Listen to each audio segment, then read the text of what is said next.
Hey guys, what's up? I'm Shrikeet and welcome back to my YouTube channel. So right now I'm at ATUL Suzuki to check out one of the best bikes under 2 lakhs, the GIXXER 250. Let's get started.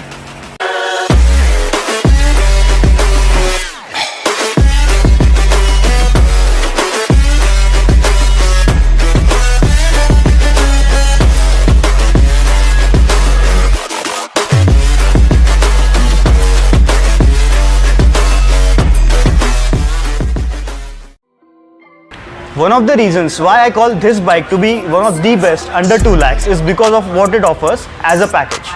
Firstly, the GIXXER 155, which this bike is based on, is considered to be an absolute hoot to ride. The only thing which that bike misses out on is a bit more power. Enter the GIXXER 250.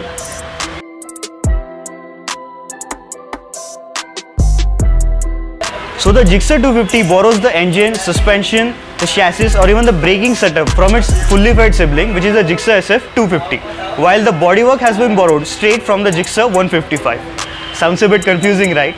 Well, let me tell you, whatever Suzuki has achieved by mixing all those components together is simply impressive, to say the least.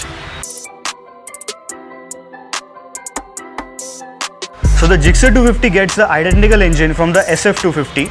So it gets the same 249cc oil-cooled motor which produces around 26 PS and 22 Newton meters of torque, mated to a 6-speed gearbox. It does not get a slipper clutch but has an oil cooler this side and also gets a fan for the oil cooler, which is first in the segment or even in the market actually, because no one has done just oil cooling on their bike. Talking about the suspension, it gets 41mm regular telescopic forks up front and a preload adjust monoshock at the rear. The swing arm is slightly lengthened compared to the 150, so it gets a longer wheelbase of around 1340mm, which is 5mm longer than the 150. The braking duties are carried out by a 300mm disc at the front and a 240mm disc at the rear, with calipers by Bybree, and also gets dual channel ABS as standard, which is a good addition. A lot of guys will mistake this one for the GIXXER 150 from a distance, but as you get closer you can't help but notice a lot of differences. First of all, the main difference is the paint scheme, because the GIXXER 250 only gets matte paint schemes while the GIXXER 150 gets only gloss paint schemes. That's the major difference. But also the engine belly pan, we can say, is different. So the regular GIXXER 150 does not get a belly pan and feels a bit empty at that portion, but the 250 gets a belly pan. Also the alloy wheel design is much different. Gets more number of spokes on the 250 with a diamond cut design on the spokes, while the 150 gets those simple looking alloys similar to the previous generation standing there. Also, the tip of the exhaust is different. The 150 gets an infinity shaped exhaust tip, while this one is more geometrical in shape. So that's the major cosmetic difference between the 150 and the 250.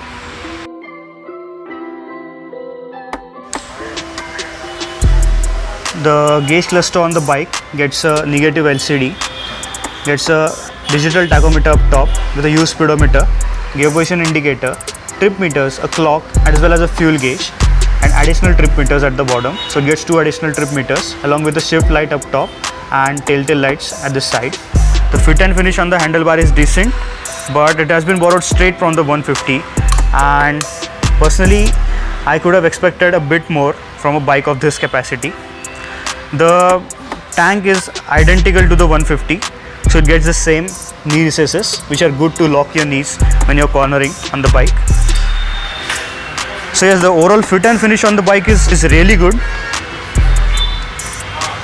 So let's take it out for a test ride to tell you more about it in detail. This quarter-liter naked from Suzuki has a very distinctive character compared to its orange rivals. Riding this bike strongly resembles a certain 400cc bike, the Bajaj Dominar. Why, you may ask?